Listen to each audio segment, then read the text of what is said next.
औज़ुबिल्लाहिमिनश्शैतानिर्रजीम बिस्मिल्लाहिर्रहमानिर्रहीम अल्लाहुम्मा सल्ली अला मुहम्मदिन व अला आलि मुहम्मद कमा सल्लैता अला इब्राहीम व अला आलि इब्राहीम इन्नका हमीदुम मजीद। अल्लाहुम्मा बारिक अला मुहम्मदिन व अला आलि मुहम्मद कमा बारकता अला इब्राहीम व अला आलि इब्राहीम इन्नका हमीदुम मजीद। रब्बि इश्रह ली सदरी व यस्सिर ली अमरी वहलुल उक़दतम मिन लिसानी यफ़क़हू क़ौली। रब्बना ज़िदना इल्मा या मुक़ल्लिबुल क़ुलूब सब्बित क़ल्बी अला दीनिक आमीन। सूरह नमल का आज हम आगाज़ कर रहे हैं और ये पारा नंबर 19 में है। और इस सूरत के दूसरे रुकू में हज़रत सुलेमान अलैहिस्सलाम के किस्से के सिलसिले में वादी नमल में यानी चूंटियों के मैदान का ज़िक्र आया। नमल मानी है चूंटियों के, इसलिए बतौर निशानी इस सूरत का नाम नमल मुकर्रर हुआ। ये सूरत भी मक्की है और मक्की दौर के दरमियानी ज़माने में इसका नज़ूल हुआ और मौजूदा तरतीब कुरानी के लिहाज से कलाम पाक की 27वीं सूरत है, मगर बाहिसाब नज़ूल इसका शुमार 68 लिखा है, यानी 67 सूरतें इस सूरत से कबल मक्का मुअज़्ज़मा में नाजिल हो चुकी थीं और 46 सूरतें इस सूरत के बाद मक्का मुअज़्ज़मा मदीना मुनव्वरा में नाजिल हुईं। इस सूरत में 93 आयात, 7 रुकू हैं। दीगर मक्की सूरतों की तरह इसमें भी अकायद की इस्लाह यानी तौहीद की तालीम, नबूवत के बारे में, आखरत का यकीन और चंद अम्बिया अलैहिस्सलाम का ज़िक्र है। इस सूरत में बयान किया गया सारे जहां का पैदा करने वाला एक अल्लाह है। इसने इंसानों को पैदा करके इसकी हदायत के लिए वक्तन फ़वक्तन नबी भेजे और रिसालत का सिलसिला कायम किया, जो हज़रत मोहम्मद सल्लल्लाहु अलैहि वसल्लम की ज़ात पर ख़त्म फरमाया गया और जिन पर कुरान पाक नाजिल किया गया, जिसमें इंसान को बताया गया कि इसे इस ज़िंदगी में क्या करना चाहिए। इंसान को इस दुनिया में एक मुकर्रर वक्त तक रहना है, इसके बाद इसके यहाँ की ज़िंदगी ख़त्म हो जाएगी। हर फ़र्द व बशर जो इस दुनिया में आया है, एक ना एक दिन वो मर जाएगा और आखिरकार ये ज़ाहिरी आलम भी सारा फ़ना हो जाएगा। फिर कुछ मुद्दत के बाद, जिसका इल्म अल्लाह ताला ही को है, सारे इंसान शुरू दुनिया से आखिर तक दोबारा ज़िंदा होंगे और आलम आखिरत शुरू हो जाएगा, जहाँ हर शख्स के अमाल को की जो इसने इस दुनिया में किए थे जांच पड़ताल की जाएगी और जैसे जिसके अमाल होंगे वैसे ही इसको जज़ा सज़ा दी जाएगी। ये तमाम बातें बिल्कुल उसी तरह होंगी जिस तरह कुरान पाक में खोल खोल कर वाज़े किया गया। नतीजे के लिहाज से कुरान के मुनकरों को दायमी अज़ाब, मुसीबत और बेचैनी नसीब होगी और इसके मानने वालों को अबदी राहत, खुशी, आराम, सुकून मिलेगा। अल्लाह के पैगंबरों की हदायत को ना मानने वालों की इबरत के लिए बाज़ पहली उम्मतें और इनके पैगंबरों के किस्से बयान किए गए हैं। पहले हज़रत मूसा अलैहिस्सलाम का और फिर बनी इसराइल के दो जलीलुल क़दर साहिब सल्तनत अम्बिया हज़रत दाऊद अलैहिस्सलाम और हज़रत सुलेमान अलैहिस्सलाम की, जिनकी सल्तनत जिन्नो इंस के अलावा जानवरों तक पर भी थी, इनके वाक़यात आएंगे इस सूरत में। हज़रत सुलेमान अलैहिस्सलाम से मुतल्लिक़ दो वाक़यात का बयान इस सूरत में फरमाया गया। एक तो जो चूंटियों के साथ गुज़रा और इसी पर सूरत का नाम सूरह नमल रखा, और दूसरा वाक़या मलका सबा का, जिसकी बारे में हुदहुद परिंदे ने आकर ख़बर दी और हज़रत सुलेमान अलैहिस्सलाम ने इसको ज़ेर फरमान किया कि इसके बाद दो और कौमों का बयान है। आखिर में कुदरत की बाज़ निशानियाँ वाज़े करके वाक़यात आलम से इबरत हासिल करने पर ज़ोर दिया गया और दुनिया के ख़ात्मे की एक अलामत बताई गई। फिर क़यामत के हालात वाज़े किए गए। सूरत का आगाज़ करते बिस्मिल्लाहिर्रहमानिर्रहीम। हरूफ मुक़त्ताअत से सूरत का आगाज़ हो रहा है। तौसीन तिल्का आयातुल कुरआनिल व किताबिम मुबीन। ये आयतें हैं कुरान की और एक वाज़े किताब की। हुदम व बुशरा लिल मोमिनीन। ये आयतें ईमान वालों के लिए हदायत और खुशखबरी सुनाने वाली हैं। अल्लज़ीना युकीमूनस सलाता व युतूनज़ ज़काता वहुम बिल आखिरति हुम यूक़िनून। जो ऐसे हैं कि नमाज की पाबंदी करते हैं, ज़कात देते हैं, اور وہ آخرت پہ پورا یقین رکھتے ہیں۔ یہاں پہ مومنین کی 3 صفات کا ذکر کیا ہے۔ پہلی یہ کہ الذین یقیمون الصلاۃ، وہ جو نماز قائم کرتے ہیں، یعنی اہتمام سے ساری شرائط اور قواعد کے ساتھ نماز ادا کرتے ہیں۔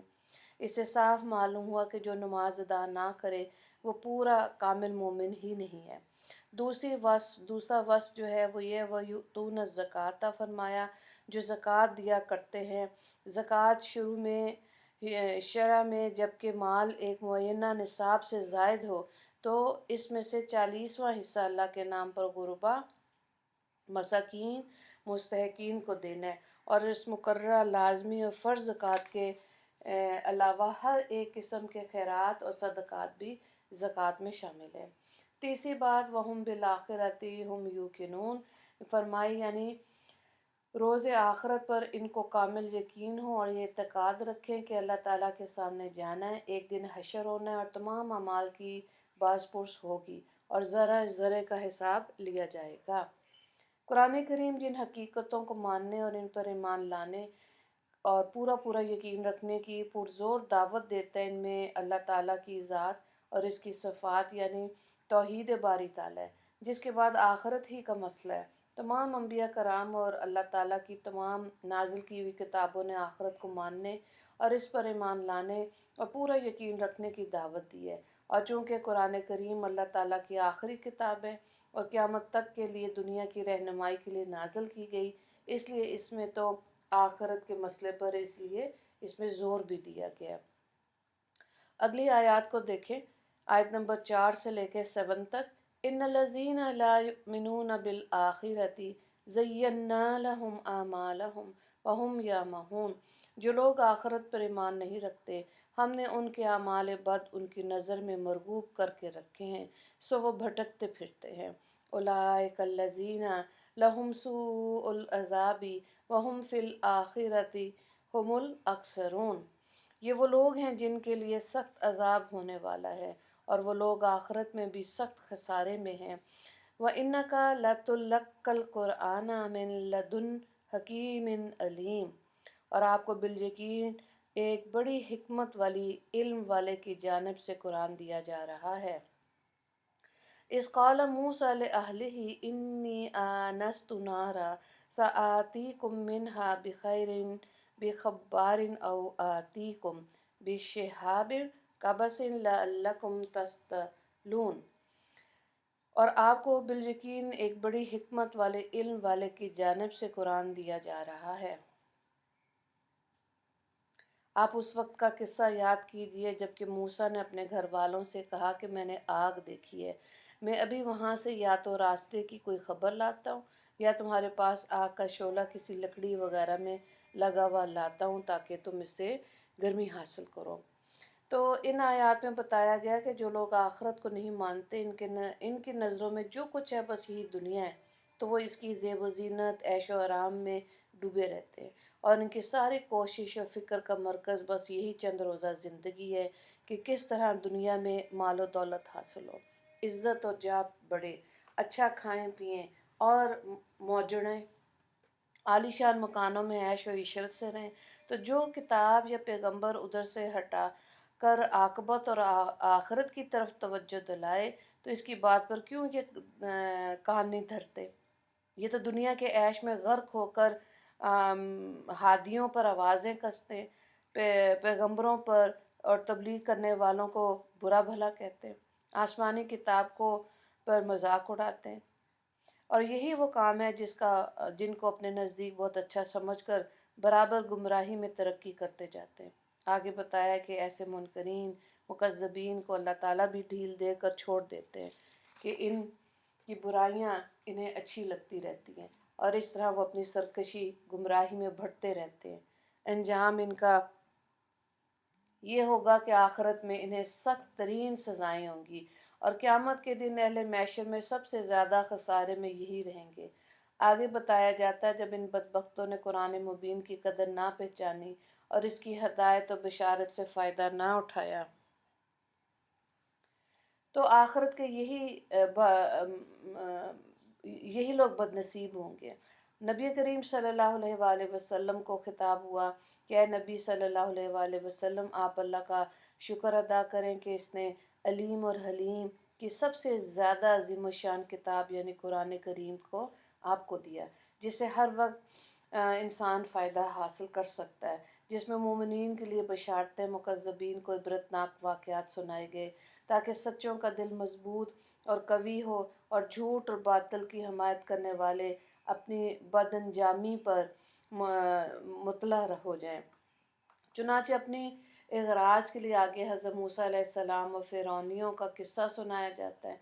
ये इस वक्त का किस्सा जब हज़रत मूसा अलैहिस्सलाम मदियन में 10 साल गुजारने के बाद मिस्र की जानिब वापस जा रहे थे। रास्ते में वादी सीना या वादी तुवा के करीब पहुंचकर, जबकि सख्त सर्दी की अंधेरी रात थी, रास्ता भूल गए। तो आपने अपनी अहलिया जो आपके हमरा थी, हज़रत सफ़ूरा अलैहिस्सलाम, हज़रत शुएब अलैहिस्सलाम की बेटी, इनको एक जगह बिठाकर आपने कहा कि यहाँ ठहरो, मैं यहाँ नज़दीक से आग लेकर आता हूँ ताकि इस सर्दी में तुम्हें कुछ राहत मिल जाए। अगली आयत को देखें। फलम्मा जाअहा नूदिया अन बूरिका मा फिल नारी व मन हौलहा व सुबहानल्लाहि रब्बिल आलमीन। सो जब उस आग के पास पहुँचे तो उनको आवाज़ दी गई कि जो इस आग के अंदर हैं उन पर भी बरकत हो, और जो इसके पास है इस पर भी बरकत हो, और रब्बुल आलमीन पाक है। या मूसा इन्नहु अनल्लाहुल अज़ीज़ुल हकीम व अलकी असाका फलम्मा रआहा तहतज़्ज़ु कअन्नहा जाअनुन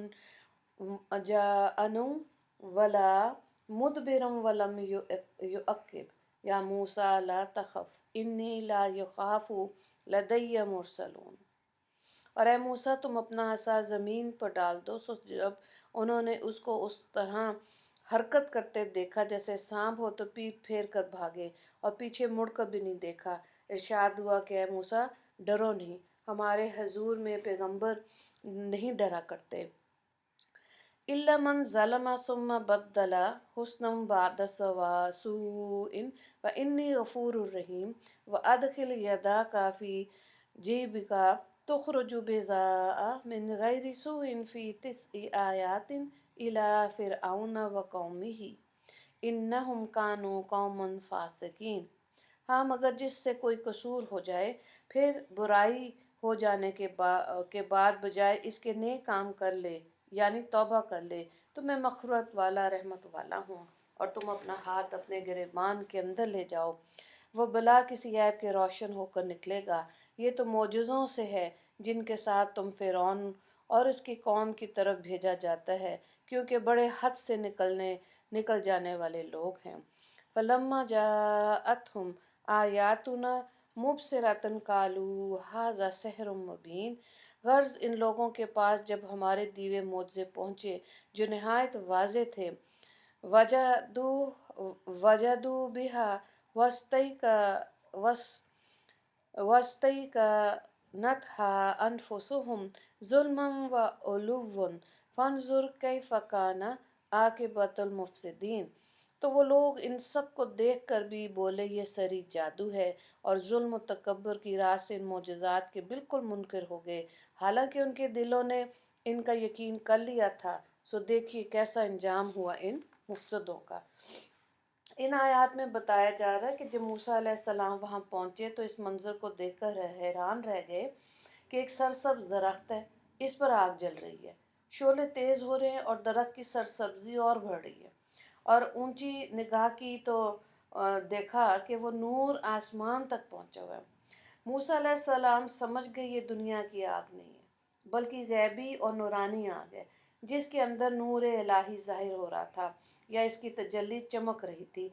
जब मूसा अलैहिस्सलाम करीब आए तो यकजब गैब से आवाज़ आई, मुबारक हो, मुबारक है वो जो इस आग के अंदर है और जो आग के आसपास है, यानी ज़मीन का ये टुकड़ा मुबारक है।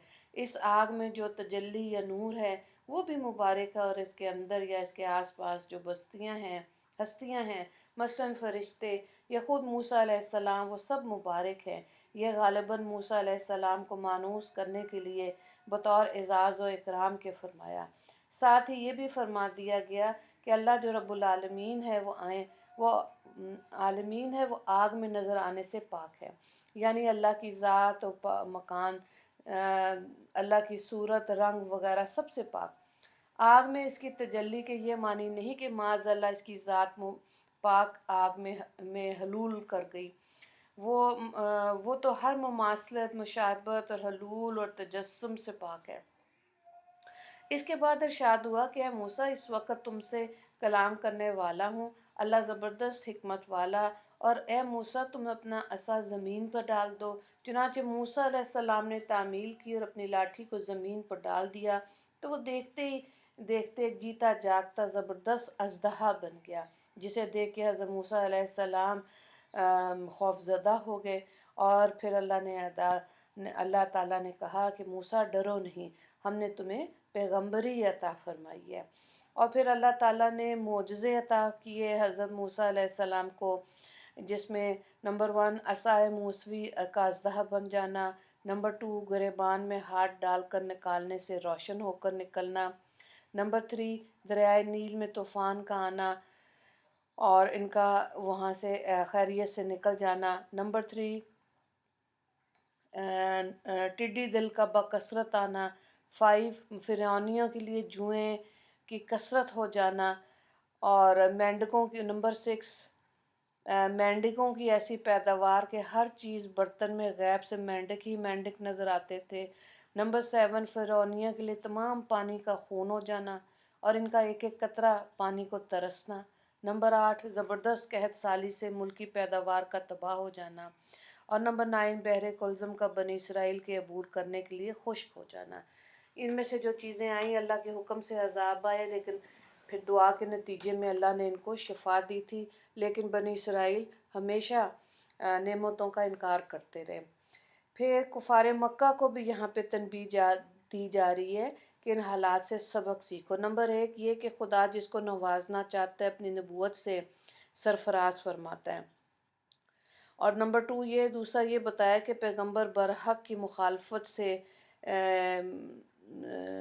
جو بہت اعلیٰ قسم کے بادشاہ ہیں، انہوں نے بھی اگر پیغمبر کی ناشکری کی، اس کی تعلیمات کا انکار کیا، تو ان کی بادشاہی بھی ختم ہو سکتی ہے۔ اگلی آیات اس رکوع سے 2 سوالات ہیں۔ پہلا سوال ہے کہ مومن کی 3 صفات تحریر کریں، آیت نمبر 3، اور دوسرا سوال ہے حضرت موسیٰ علیہ السلام کے معجزات تحریر کریں، آیت نمبر 13۔ دعا کر لیتے ہیں۔ اللہ تعالیٰ اپنے انوار اور ہدایات سے ہمارے قلوب کو منور فرما دے، اور ہم کو دین حنیف پر استقامت عطا فرما، اور ہر طرح کی گمراہی، فتنے، فساد سے ہماری حفاظت فرما دیجیے۔ یا اللہ ہمیں اپنا تابعدار بنا کر اور اپنے نبی علیہ السلام کا فرما بردار امتی ہو کر زندہ رکھنا، اور ہمارا خاتمہ ایمان پر ہو، آمین یا رب العالمین۔ وآخر دعوانا ان الحمد للہ رب العالمین۔ اللہم اغفر لی مسلمین والمسلمات والمومنین والمومنات۔ السلام علیکم ورحمۃ اللہ وبرکاتہ۔